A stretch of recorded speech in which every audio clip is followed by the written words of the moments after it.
आकाशवाणी गोरखपुर से प्रादेशिक समाचार।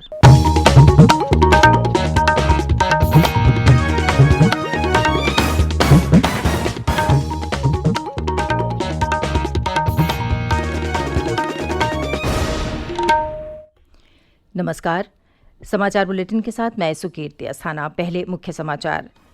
प्रधानमंत्री नरेंद्र मोदी ने वाराणसी में कई विकास परियोजनाओं का लोकार्पण किया और आधारशिला रखी। अंतर्राष्ट्रीय सम्मेलन केंद्र रुद्राक्ष का भी लोकार्पण। प्रधानमंत्री ने कोविड महामारी पर नियंत्रण के लिए प्रदेश सरकार के कार्यों की सराहना की। कहा, उत्तर प्रदेश में सर्वाधिक टीकाकरण और कोविड नमूनों की जांच हुई। प्रदेश में कोरोना संक्रमण के 77 नए मामले सामने आए। सक्रिय मामले घटकर हुए 1399 और प्रदेश में कोविड रोधी टीके लगाने का कार्य तेजी से जारी। अब तक 3,85,00,000 से अधिक टीके लगाए गए।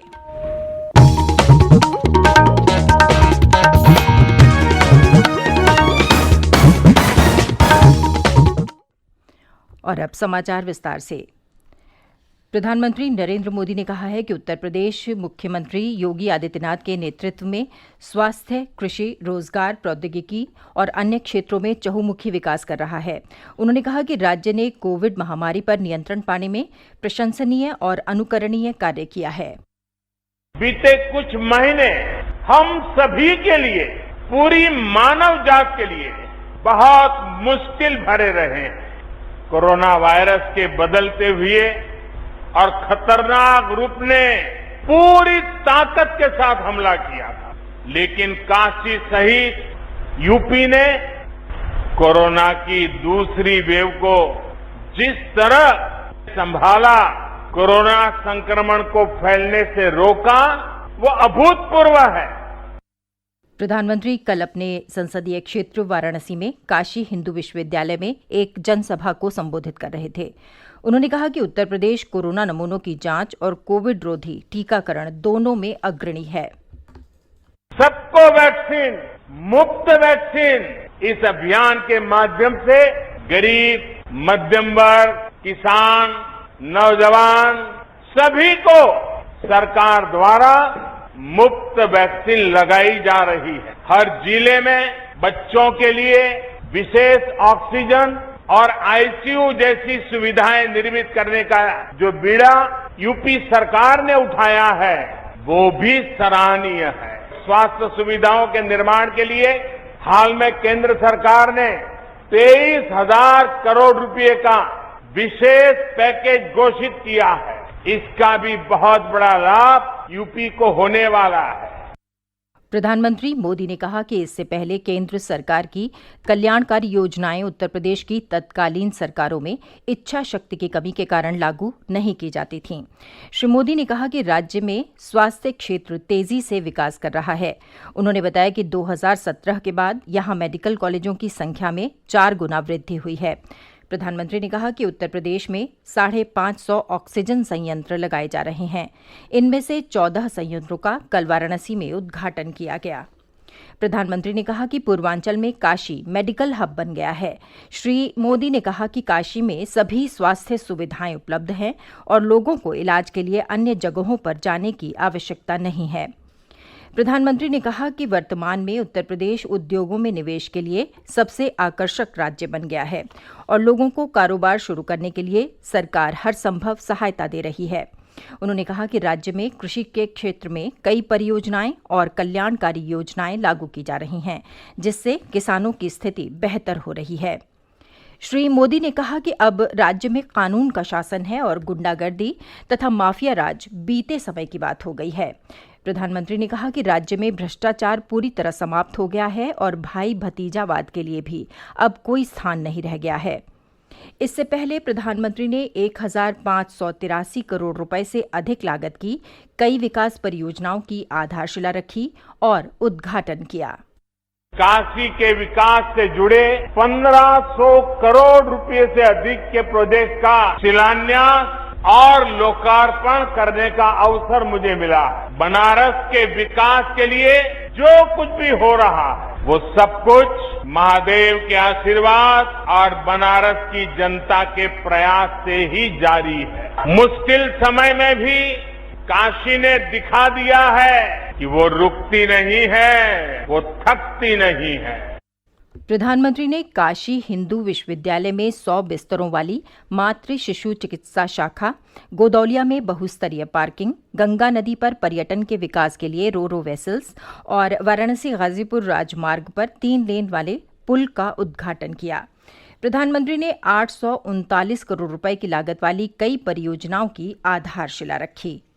प्रधानमंत्री ने अंतर्राष्ट्रीय सहयोग और सम्मेलन केंद्र रुद्राक्ष का भी उद्घाटन किया। श्री मोदी ने कहा कि रुद्राक्ष भारत और जापान के रिश्तों के नए अध्याय का जीवंत उदाहरण है। उन्होंने कहा कि जापान आज भारत के सबसे विश्वसनीय दोस्तों में से एक है। हमारे संवाददाता ने बताया है कि इसका निर्माण जापान की सहायता से किया गया है। रुद्राक्ष नाम के इस कन्वेंशन सेंटर में अद्भुत और प्राचीन शहर काशी की झलक दिखाई देती है। इस सेंटर में 108 रुद्राक्ष चित्रित किए गए हैं। परियोजना की छत शिवलिंग के आकार की है। रात में पूरी इमारत एलईडी लाइटों से अद्भुत छटा बिखेरेगी। 2.87 हेक्टेयर भूमि पर सिगरा क्षेत्र में बने 2 मंजिला इस भव्य निर्माण में एक बार में 1200 लोगों के बैठने की क्षमता है। यह अंतर्राष्ट्रीय सम्मेलनों, प्रदर्शनियों, संगीत समारोहों सहित अन्य आयोजन के लिए आदर्श है। यहाँ गैलरी को वाराणसी की कला, संस्कृति और संगीत को उकेरने वाले भित्ति चित्रों से सजाया गया है। रुद्राक्ष के मुख्य हाल को आवश्यकता पड़ने पर छोटा किया जा सकता है। MS यादव, आकाशवाणी समाचार, वाराणसी।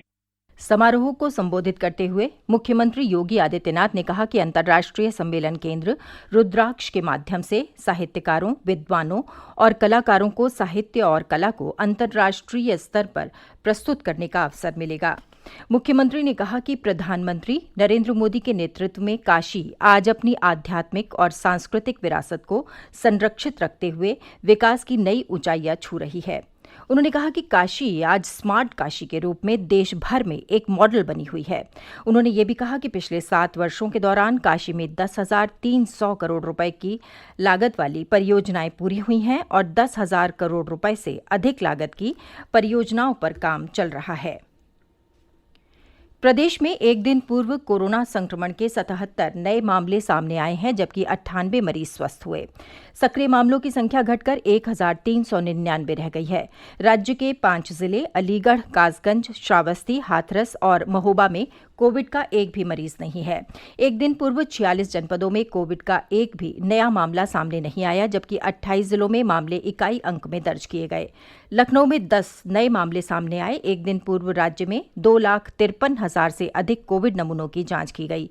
अब तक 6 करोड़ 15 लाख से अधिक नमूनों की जांच की जा चुकी है। प्रदेश में कोविड टीकाकरण सुचारू ढंग से चल रहा है। एक दिन पूर्व 6,39,217 टीके लगाए गए। राज्य में अब तक 3 करोड़ 85 लाख से अधिक टीके लगाए जा चुके हैं। केंद्रीय कृषि मंत्री नरेंद्र सिंह तोमर ने कहा कि सरकार की किसान हितैषी नीतियों, किसानों के अथक परिश्रम और वैज्ञानिकों के शोध के परिणाम स्वरूप 2020-21 की अवधि में देश में बागवानी उत्पादन अब तक का सबसे अधिक 32 करोड़ 98 लाख 60 हजार टन तक पहुंच गया। उन्होंने कहा कि 2019-20 की तुलना में यह 93 लाख 90 हजार टन अधिक है। केंद्रीय खेल और युवा कार्य मंत्री अनुराग ठाकुर ने टोक्यो ओलंपिक में शामिल होने वाले भारतीय दल के लिए प्रेरक गीत जारी किया। श्री ठाकुर ने लोगों से एकजुट होकर भारतीय टीम को उत्साहित करने की अपील की। उन्होंने कहा कि लोग ज्यादा से ज्यादा इस गीत को साझा करें। हमने मचाया शोर, गूंजे सारे सारे अंबर में, झलके हौसले समंदर से, ला ला ला ला ला ला, you hear our voices roar, through the Ganga, climbing the Himalayas, bleeding Kashmir warriors.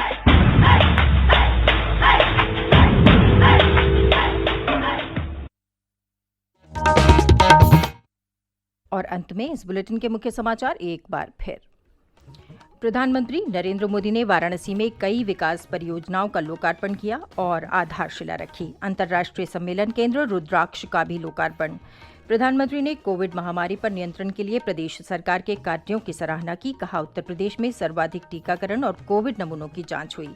प्रदेश में कोरोना संक्रमण के 77 नए मामले सामने आए। सक्रिय मामले घटकर हुए 1,399 और प्रदेश में कोविड रोधी टीके लगाने का कार्य तेजी से जारी। अब तक 3 करोड़ 85 लाख से अधिक टीके लगाए गए। इसके साथ ही ये समाचार बुलेटिन समाप्त हुआ। नमस्कार।